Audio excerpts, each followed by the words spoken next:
welcome to another Unwinding with Fiber and Fabric. It took me a lot longer to get back to recording these videos than I ever anticipated it would when we made our move last October. But with a lot of hard work, huge support from my husband and my son in the endeavor, we have been able to get me settled into my upstairs crafting space just in time for Tour de Fleece 2026. For those of you who've been following me for a while, you know that I started this channel back in 2020 in order to do Tour de Fleece, document my Tour de Fleece experience that year. It was never my plan to do anything more than just little reels in a way. I was very intimidated about being in front of the camera, but for some reason it clicked after because that year, because of the, well, it was 2020. Do we need to say any more? But that year we had Tour de Fleece. We had two different dates for it because the race was actually postponed until later in the summer. But we went ahead and continued having Tour de Fleece when the race was had been previously scheduled. So by the time I got to the second part of Tour de Fleece, I was feeling a little bit more comfortable. And certainly as we went into the winter of 2020 and into the early days of 2021, I started feeling a little bit more comfortable with the camera. And I wanted to use this. I wanted to use YouTube and I wanted to use the recording of these videos as a way to document some of the things that I do and share it with family and friends that are far and wide. And that's just where the channel grew from. It was never supposed to be a tutorial. I did make some tutorial videos or some demonstration videos on a couple things in the early the first year I was doing the videos, because I specifically wanted to have videos for myself, for my friends that ask, oh, I want to make a basic baby quilt. I want to learn how to quilting. Where do I start? I just wanted to have my own very short and, very basic tutorials out there for my own use. So I had already been doing a blog for a number of years, on and off. And I've just used my blog, pithyponderings.com, and my Ravelry, and now the YouTube. I just use it as a combination way to be able to put out there for my family and friends the things that I do and the things that they sometimes ask me about or ask me to explain. Over time, it became easier to have these pseudo podcasts where I'm talking to the camera about what I'm doing. I'm sharing the projects I'm working on and some thoughts. In essence, or coming out of the idea of the Pithy Ponderings, only now I'm in front of a camera and I have to worry about the lighting and if you can see my eyes and if the lights are glaring in my glasses and all of these things. But it has been wonderful. It has been it's been a joy to do these and to share. When I started these, I had children far and wide. My two children, at the beginning of 2020, one of my children was in Mongolia with the Peace Corps, and one of my children was in Germany with the military. And so when I started these videos, it was for my kids as much as anything, because there was a good number of years that they were not in the same time zone, not in the same parts of the world as I was. I can now say we're all in the same time zone. My son is living in an apartment that is attached to the house that we purchased, and my daughter is less than 4 hours. She's about 3.5 hours away from us in Philadelphia. We are now living in kind of northwestern Maryland, very close to Pennsylvania. And so I'm now settled enough to be able to come and make a video.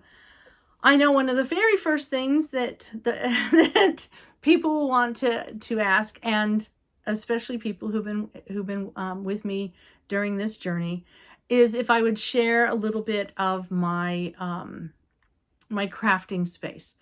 So when I lived in Colorado, over time, over the years, as things evolved, my crafting space eventually was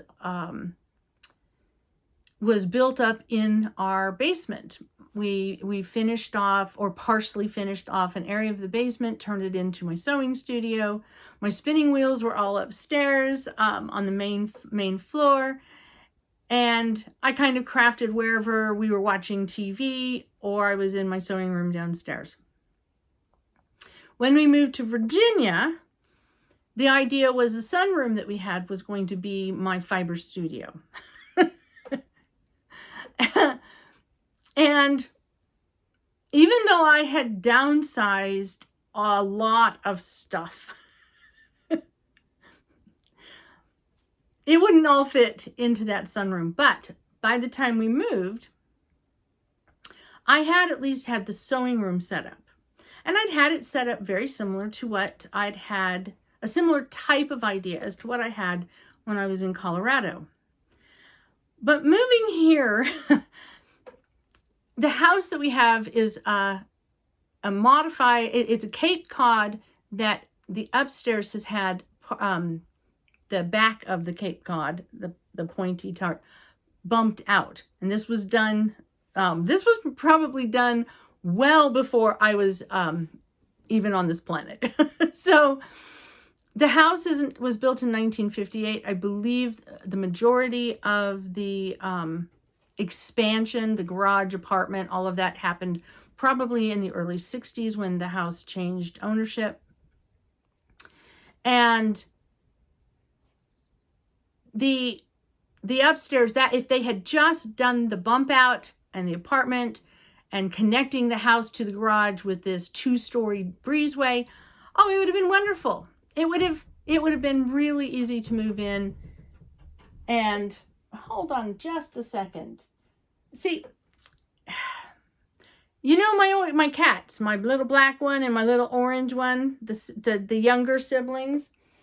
They've been asleep all day, but now I'm up here speaking to the camera and one of them is off screen knocking on one of the double door, the closet doors.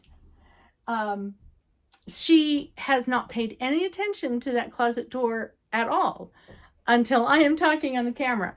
Let me pause for a moment and I will go and see if I can distract her with something else. So, as I was saying before being interrupted by my little orange cat, if they had done that expansion that they did in the early 60s and left it at that, it would have made it a lot easier for us to move in all these years later. But they then converted the house into 3 apartments. The apartment over the garage, which is a 2-bedroom apartment with a living space, a nice size, actually a really nice kitchen. That kitchen is probably the kitchen I will use when I need to scour my fleece, because it is a really good open, large space kitchen. For a small apartment, it's a good size kitchen. And my son has no problem with me coming over and doing that in his apartment. So they also had this upper floor that I'm on, they turned it into a small apartment. It had a little more of a kitchenette type kitchen. And I suspect when they first did it, it probably just had the 1 bedroom, but then they divided the kitchen into 2 rooms and had a kitchen and another small bedroom. And of course, a good sized bathroom. In fact, the larger bathroom of the house is up here. So they turned it into 3 apartments. The downstairs was also another separate apartment. In order to configure that, they also put a strange wall up to separate this stairwell. I really don't need my house separated into 3 sections. The garage apartment's wonderful. I have grown kids. It's a wonderful place for my son to live. He is now working in this area as well. And so it works out for us quite well. But a third apartment, an extra kitchenette that was really old and run down and didn't have any appliances in it, that was just not something we needed. And we knew we were eventually going to change that out, but we figured I could at least start using it as a dye kitchen. So fast forward until March, or close to March, just after I had recorded a video that I was going to share, but then I changed my mind because we realized there was just no way my stuff was going to fit in a very usable way on this floor unless we went ahead and it brought forward the construction, or renovation, I should say, the renovation that we knew we would have to do. We were hoping next fall rather than in the spring. So rather than recording videos, rather than being able to work in my sewing room, and we just put my sewing room, they got the shelves up. And rather than being able to just sit down and be in my sewing room and do some stuff and spin in here, because this is plenty of space for it, we started tearing out that kitchenette. We started replacing the floors in the room that the floors were so pet stained and it had odor damaged. We discovered by that point, after having lived in the house now for about 4 months at that point, that if you do not properly deal with tobacco stains on the walls and ceilings before you paint, that it becomes a problem, especially in rooms that are wet or have humidity. And we discovered as spring arrived and a very early hot few days that it does get very humid here. Even though I'm not like right near the water like the creek that I had in Virginia, it can be very humid here on the hot days. So all of a sudden, nicotine was bleeding through the ceilings. The pet odor was making itself much more known. And we decided that we might as well just bring forward a project that we were hoping to put off for a while.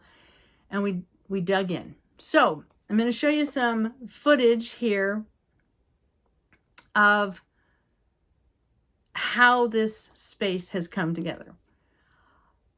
And I've already recorded the video, so I'm going to show you some footage here. I may speak over it. I may walk you through some of it. I may put music. Who knows what I'll do in the editing phase. But my sewing room, it was a really large bedroom.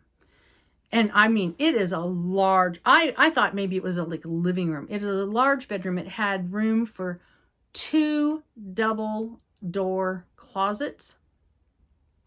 We've converted one of those closets into a walk-in closet because none of the attic space, this Cape Cod house, none of the attic space had ever been used. And as we discovered, the insulation that had been put in probably in 1960 or 1958, a lot of it had fallen down. It needed to be replaced. And so the closets would get really cold during the winter. So what we've done is we have insulated, we've made one of the closets a walk-in closet. It helps, it's a place where I can now store some of my quilting, cottons specifically. I have 2 storages that were attic spaces that are now being used. One has my predominant quilting, cottons, flannels, and the other one has my more craft and some of my clothing fabrics. So we utilized every bit of attic space, and in the process we also insulated it, made it so that winter should be just a little bit more energy efficient. The work that they did on this house to get the house ready for sale, there is a lot of it that was really cost saving for us. Well, and it was done well enough that it's good, like the roof. It should be good for quite some time. Knocking on some wood over here. There were some things that they did, like putting carpet over horrendously damaged, pet stained, pet odored floors. That was another problem. That was a whole nother thing. But for the most part, a lot of the work we wouldn't have wanted to take on was done. So it was just a matter of making this our space. And upstairs, as I said, we have what was once the kitchenette, which is now a hallway and a small laundry room, which is my dye room. That was the big thing that we wanted to be able to do, is make it much more usable. I have a large washer and dryer down in the basement. I have two flights of stairs, and they are old-fashioned, very steep stairs. And by moving a little smaller washer and dryer, a little compact washer and dryer up here to this floor, it's actually made it a lot easier for me to do small loads of laundry, and definitely handling my my fiber, my fabrics, my quilting, all of these things. So I have the big washers and dryers, certainly from when I have my bigger quilts, but this little tiny laundry really gives me a space that I have a wet room. It has a place for, right now I have my husband's old microwave that he uses in the wood shop. I have that for doing quick dyeing. I plan on doing a 4-ounce hank of merino for Tour de Fleece. So it's a nice little tiny laundry. There is the small bedroom off of the back, and that was one of the huge things that we were trying to do with this, is to get my stuff in place and still have room for a small bed, a twin bed, so when my daughter comes, she has a place not on the floor to sleep. So I kept thinking, I know this can work. I know this can fit.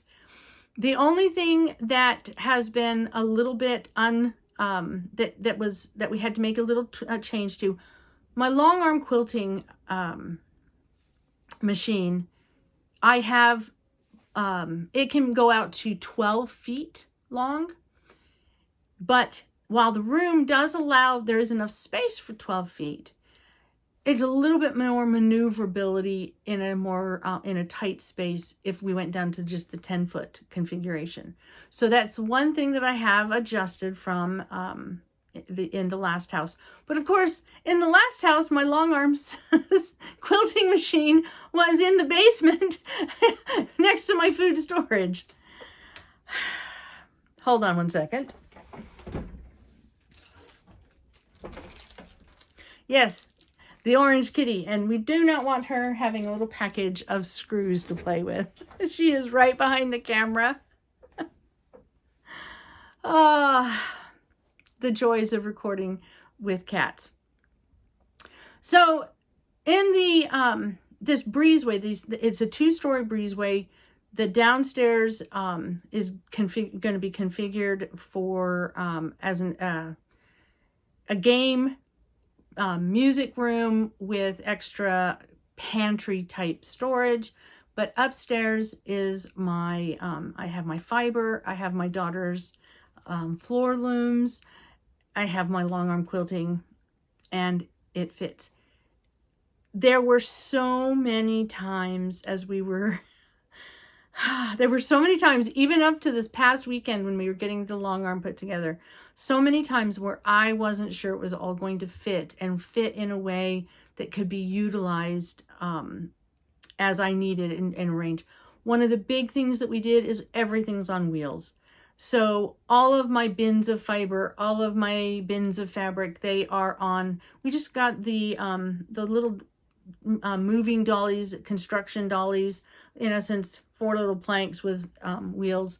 We got a bunch of those, and so my almost all of my bins are on those, so I can move them around. So if I need to get something from behind, I can move it out of the way. So that was one of the things that we did. is we put everything on wheels so that, like when you see those libraries that have big stacks of books that the shelves move and crank and then compress, archive libraries. With that kind of thing in mind, that's how we are stacking, in essence, my fabrics, my fibers.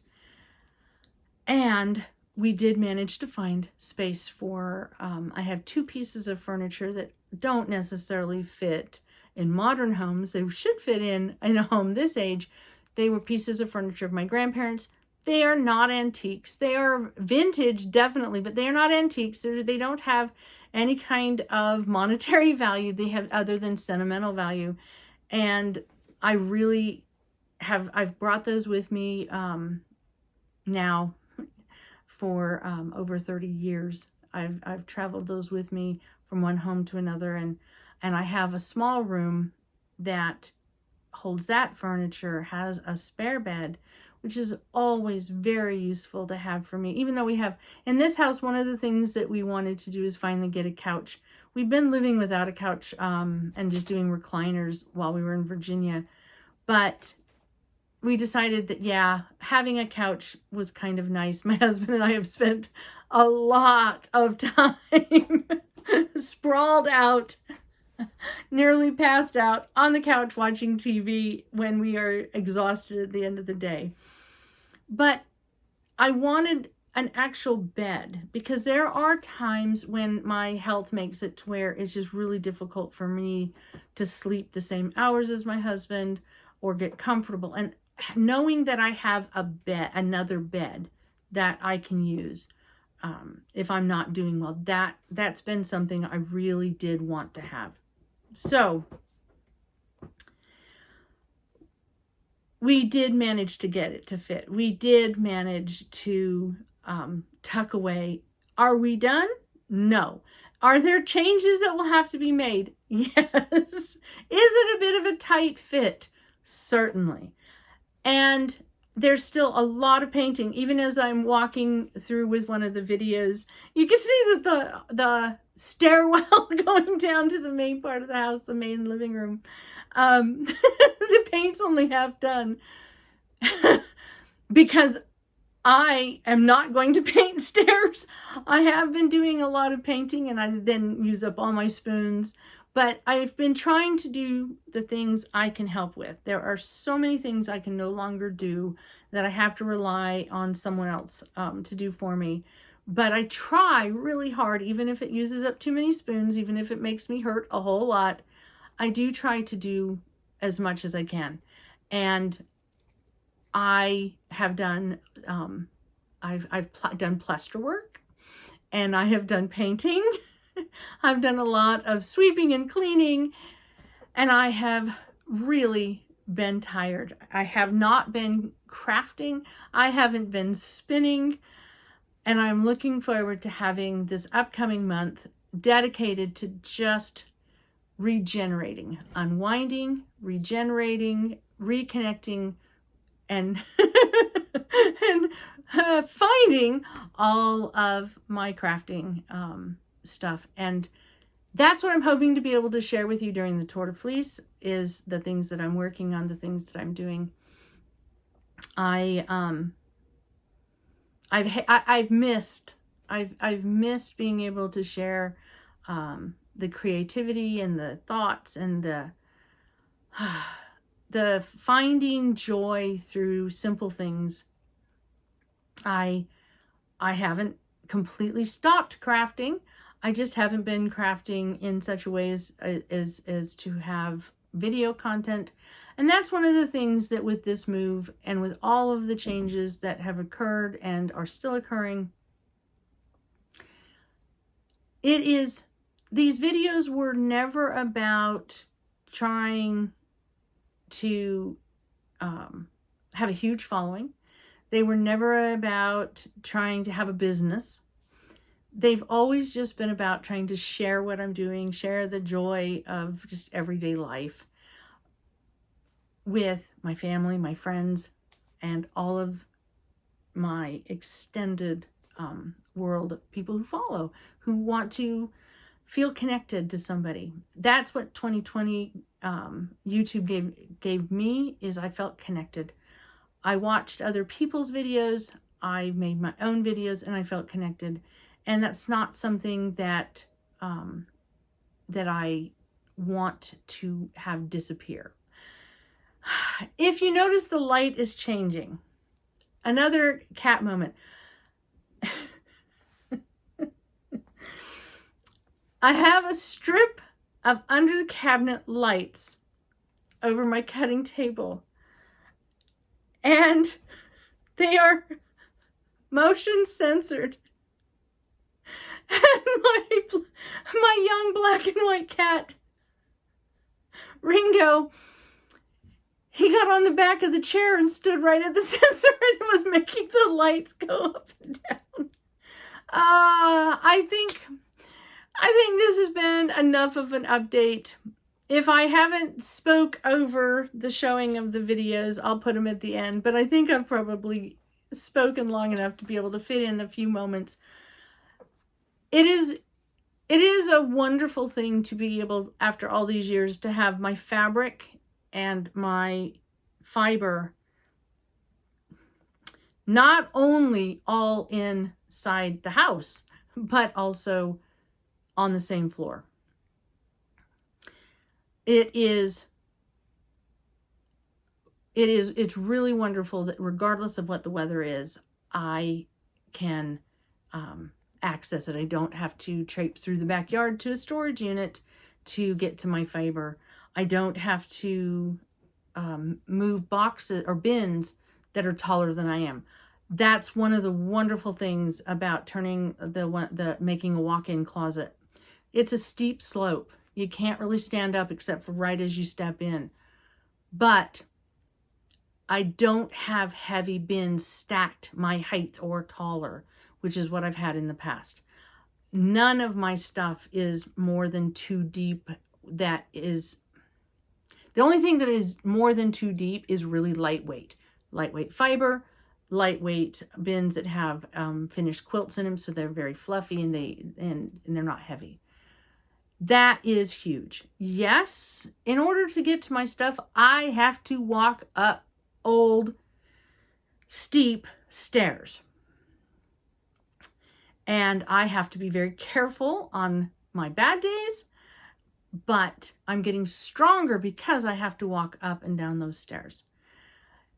We are taking precautions. I have fallen twice in this house. I have fallen in ways that I was not seriously injured, but I have fallen twice. So we are taking precautions. We are doing everything in this move with the thoughts of, how do we make it functional? How do we make it work for me? How do we make it work for my husband? He has the basement with his shop, and both of us have been, it's like as soon as we get it cleared, we have more stuff that comes in. My son is learning how to do make cabinets so we can have built-ins so that things are stored in a more finished aspect, more finished fashion. The shelves behind me are nice and finished on the edges. The shelves behind the camera, I still need to put, they're made from plywood, and we still need to put edging on them and paint them. But the paint can wait. The sealing things in, changing, oh, that was the big one. The breezeway where my long arm. Part of the reason that took so long to be able to unpack and put it all together is that the windows were from 1958 to probably 1964. That's when they enclosed the breezeway. And they were fabulous windows. They cranked open and louvers. And at one time they had to be fabulous. But the way the siding was done, the way that the house had been a rental, let's just say they didn't last. They didn't hold up, and they had to be replaced. And oh my goodness, were we so extraordinarily happy when we discovered we could find windows of the same size to put in and replace them. Oh yeah, we still have to replace all of the siding on the breezeway this fall. We still have work that has to be done. But the relief that we had when we discovered that these windows, that we could replace them easily. We didn't have to get permits because it was repairing as opposed to other kind of construction. It was so wonderful because the humidity in my house dropped. The moment we had the breezeway sealed in so that the humidity wasn't coming in. It's amazing how you just don't even think about something as simple as, is your windows keeping the moisture in or out? And that's when, again, with this house, we have a lot more work with this house than we anticipated initially. It is definitely something that is eating up the finances. But we only had to replace 7 windows. Think about that. The breezeway, 7 windows. That's not even counting all the windows in the rest of the house. Fortunately, all the windows in the rest of the house and in the apartment had already been done. The roof had been done. The trees that threatened the house had been removed. There is still so much that we have to do, but we find the blessing. And I pointed out something to my kids after we did after the windows were done. And it was something that makes me take a big deep breath. We changed out 7 windows just in the breezeway, just in the area between the house and the garage that is enclosed as a stairwell and was probably just a storage porch, sunroom, I guess. We changed out 7 windows in that 2-story breezeway. That is more windows than my house that I grew up in had. You don't stop to think about, where have I come from and where have I reached, until data like that hits you. Just changing out the windows in the breezeway, walkway, stairwell, porch area, whatever you want to call it, between the house and the garage. I changed out more windows than the house I grew up in had. I think the house I grew up in had 6, maybe 7, but same amount. The house is becoming a home. It's completely different than what my husband and I ever thought we would be in. He was much more of a ranch style house, all one floor. That's how I figured we would be spending these years.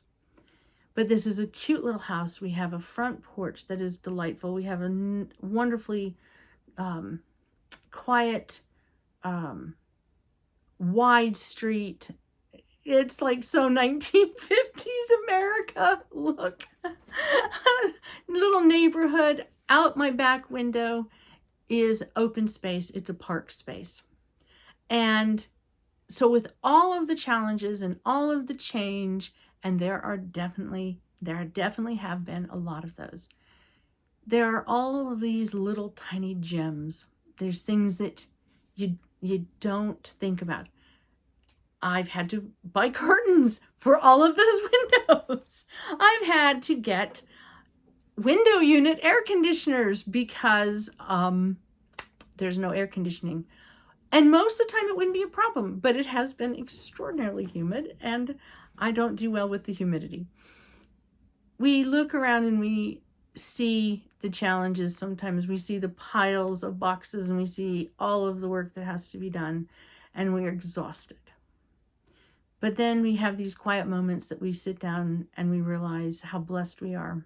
how fortunate we are, and more importantly, how far we've come. Because in life, there's always going to be the ups and downs. There's always going to be challenges.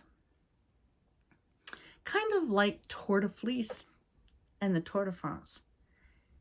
There's always going to be mountains that we have to climb. There's always going to be challenges that were unexpected, things that we could not plan for. But it's not just about those moments.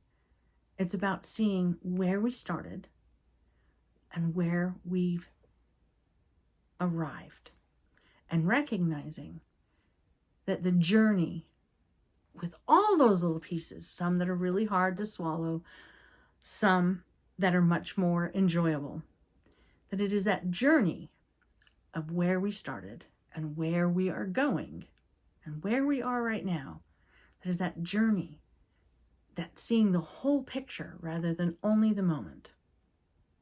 That is what helps us remember and keep the perspective that joy does not come simply from sunshine. It does come from rain. It does come from mud. It does come from the struggle as well as the ease. So I am back, and I will be putting together a Tour de Fleece video very quickly, very soon, probably even tomorrow, and have it out sometime in the days leading up to Tour de Fleece. And with that, I will also say I apologize to all of you that have been expecting me to post fiber and show the progress and have a lot of the hype, and especially on Ravelry. I've been checking in, but I haven't been posting. I just have to really be careful right now with my energy and what I can do, and even engaging in all the excitement that usually is the month of June, even though Tour de Fleece doesn't start until July. Even engaging in all that excitement, it was just more than I had in my reserves.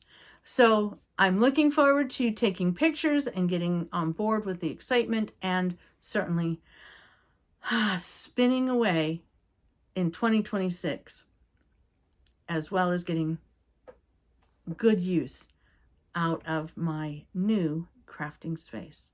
So until the next video, I hope that you have an opportunity to unwind with some fiber and fabric, that you are finding joy in doing so. Until later, I'll say goodbye.